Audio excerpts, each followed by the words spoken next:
السلام علیکم ورحمۃ اللہ وبرکاتہ۔ میرے نہایت ہی قابل احترام بہنوں، بھائیوں، دوستوں اور بزرگوں، میں اللہ تعالیٰ کے فضل و کرم سے بالکل خیریت سے ہوں، اور اللہ تعالیٰ سے امید ہے کہ آپ سب بھی خیریت سے ہوں گے۔ میری اللہ تعالیٰ سے دعا ہے کہ میرے جتنے بھی بہن، بھائی، دوست، بزرگ کسی پریشانی، کسی تکلیف میں مبتلا ہیں، تو اللہ تعالیٰ ان کی پریشانیوں کو اور تکالیف کو محض اپنے فضل و کرم سے دور فرمائیں، اور جتنے بھی میرے بہن، بھائی، دوست، بزرگ کسی بیماری میں مبتلا ہیں تو اللہ تعالیٰ ان کو شفائے کاملہ عاجلہ عطا فرمائیں، اور میرے جو بھی بہن، بھائی، دوست قرض میں مبتلا ہیں تو اللہ تعالیٰ ان کے قرضوں کی ادائیگی کا بندوبست غیب کے خزانوں میں سے فرمائیں۔ آمین ثم آمین۔ اور میری تمام سننے اور دیکھنے والوں کے لیے دعا ہے کہ جن جن کے والدین زندہ ہیں، اللہ تعالیٰ ہم سب کو ان کے حق میں نیک اور فرمانبردار بنائیں، اور جن کے والدین اس دنیا سے رخصت ہو چکے ہیں، اللہ تعالیٰ ان کی مغفرت فرمائیں اور ان کے درجات کو بلند فرمائیں۔ آمین ثم آمین۔ میرے پیارے بہنوں، بھائیوں اور دوستوں، آج میں آپ کے سامنے جو واقعہ بیان کرنا چاہتا ہوں وہ کچھ اس طرح ہے،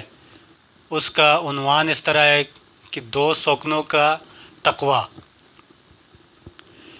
بغداد کے شہر میں ایک تاجر رہتا تھا جو کہ نہایت ہی ایماندار اور ہوشیار تھا، اور اس کی ہوشیاری اور ایمانداری کے چرچے بہت دور دور تک تھے، اور اللہ تعالیٰ نے اس کے کاروبار کو بھی خوب چمکایا تھا۔ بہت دور دور سے تاجر اس کے پاس آتے اور اپنی ضروریات زندگی کا سامان اس سے خرید کر لے کے جاتے۔ اسی طرح اس کی گھریلو زندگی بھی بہت آرام اور سکون سے گزر رہی تھی۔ اس تاجر کی ایک بیوی تھی جو کہ نہایت ہی نیک، خوبصورت اور سلیقے والی خاتون تھیں۔ وہ دونوں ایک دوسرے پر جان چھڑکتے تھے اور ان کی زندگی بڑی پرسکون گزر رہی تھی۔ تاجر کبھی کبھی اپنے شہر سے، اپنے ملک سے دور نکل جاتا تھا تجارت کی غرض سے،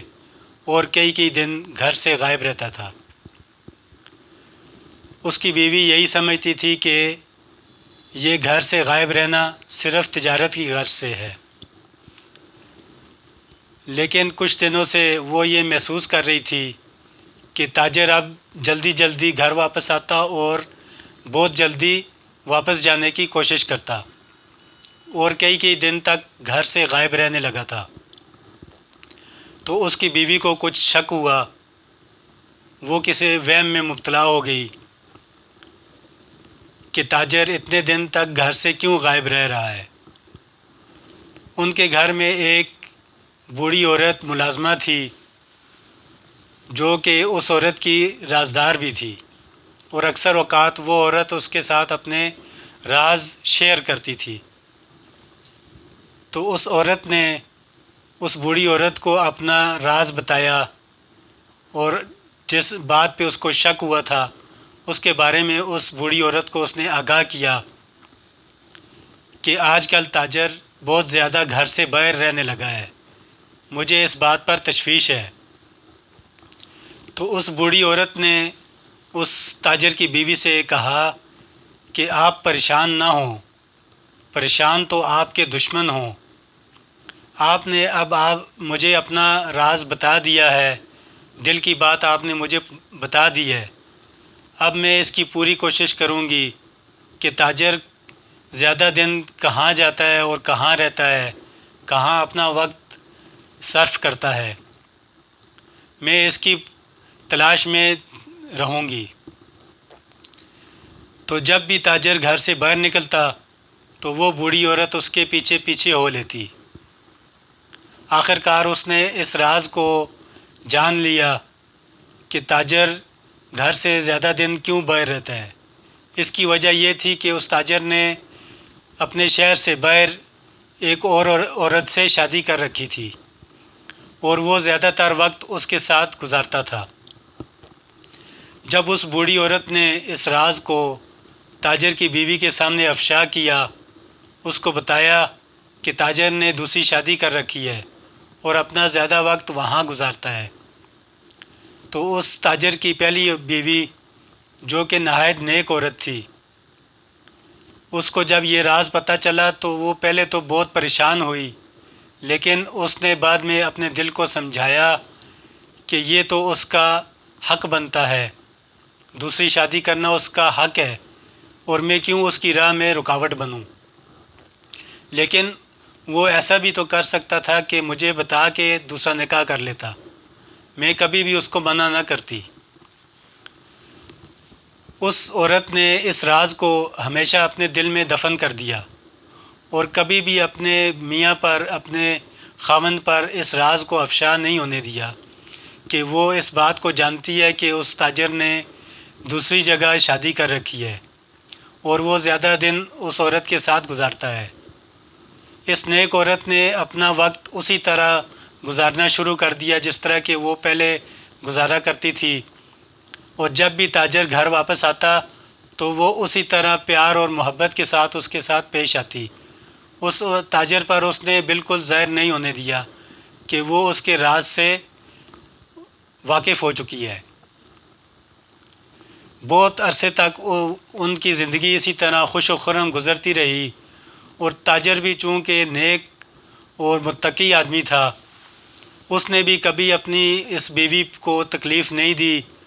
اور نہ ہی اس کے سامنے یہ راز افشا کیا۔ وہ یہی سمجھتا رہا کہ میری بیوی کو اس کے بارے میں کچھ بھی پتہ نہیں ہے، اور وہ پہلے کی طرح اس کے پاس آتا اور اس کے ساتھ پیار محبت کی باتیں کرتا،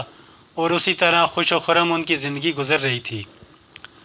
آخر کار اس تاجر کی موت کا وقت آ گیا، اور جب اس کا انتقال ہوا تو اس کے رشتہ داروں کو کسی کو بھی اس بات کا علم نہیں تھا کہ اس تاجر نے دوسری شادی کر رکھی ہے، لہٰذا لوگ یہی سمجھتے تھے کہ یہی اس کی ایک بیوی ہے۔ چنانچہ جب اس کی وراثت تقسیم کرنے کا وقت آیا تو ترکہ میں جتنا حصہ اس کی بیوی کے حصے میں آیا تو وہ اس کو دے دیا گیا۔ اس تاجر کی بیوی چونکہ نیک اور پرہیزگار عورت تھی اور خدا ترس تھی، اس نے دل میں سوچا کہ لوگوں کو تو اس بات کا پتہ نہیں ہے کہ تاجر نے دوسری شادی کر رکھی ہے، لیکن میرا اللہ تو جانتا ہے، وہ عورت بھی میرے ساتھ برابر کی شریک ہے۔ چنانچہ اس عورت نے جو اس کو ورثہ ملا تھا اس کا آدھا حصہ کیا، اور اپنے ایک جاننے والے ایماندار شخص کو وہ روپیہ پیسہ جو اس نے وراثت میں سے ادا کیا تھا تاجر کی دوسری بیوی کے لیے روانہ کر دیا، اور ساتھ ہی ایک خط بھی اس کے حوالے کر دیا۔ وہ شخص وہ سامان وغیرہ روپیہ پیسہ لے کر اس دوسری بیوی کے پاس پہنچا، اور کچھ دن کے بعد جب وہ واپس آیا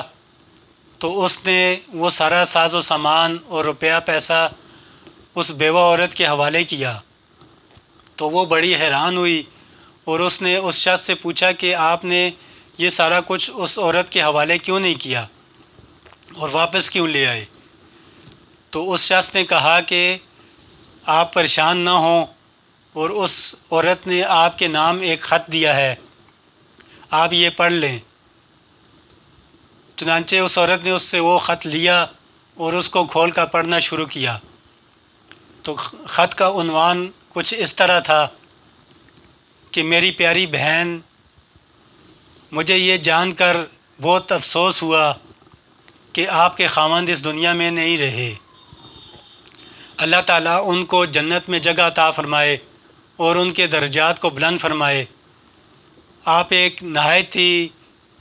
سلیقے والی اور نیک عورت ہیں۔ مجھے آپ کا خط پڑھ کر یہ معلوم ہوا کہ آپ ہمارے اس راز سے واقف تھیں، لیکن آپ نے اس کو اپنے دل میں ہی دفن کر رکھا تھا۔ اس سے آپ کی دیانتداری صاف ظاہر ہوتی ہے۔ روپیہ پیسہ تو ہر ایک کو اچھا لگتا ہے، لیکن آپ کو ایک بات معلوم نہیں ہوگی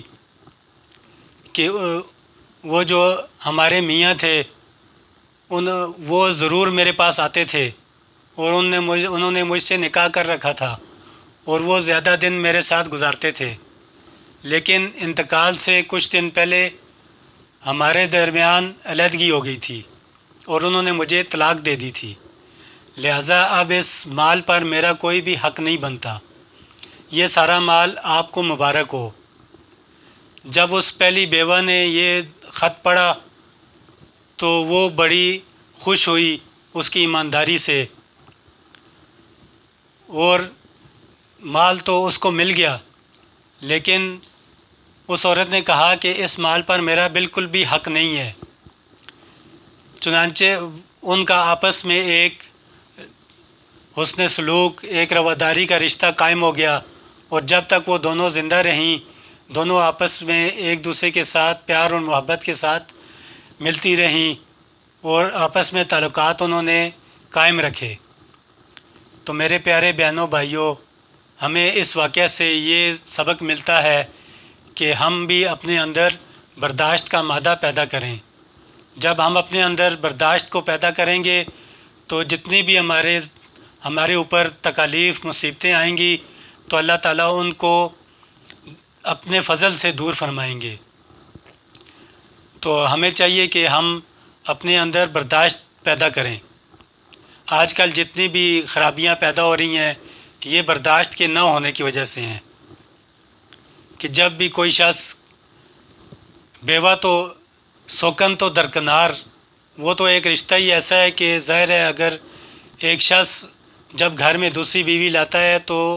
پہلی بیوی کو غصہ آتا ہے اور وہ سوکن ایک دوسرے کو برداشت نہیں کر سکتی، لیکن آج کل بعض رشتے بہن بھائیوں کے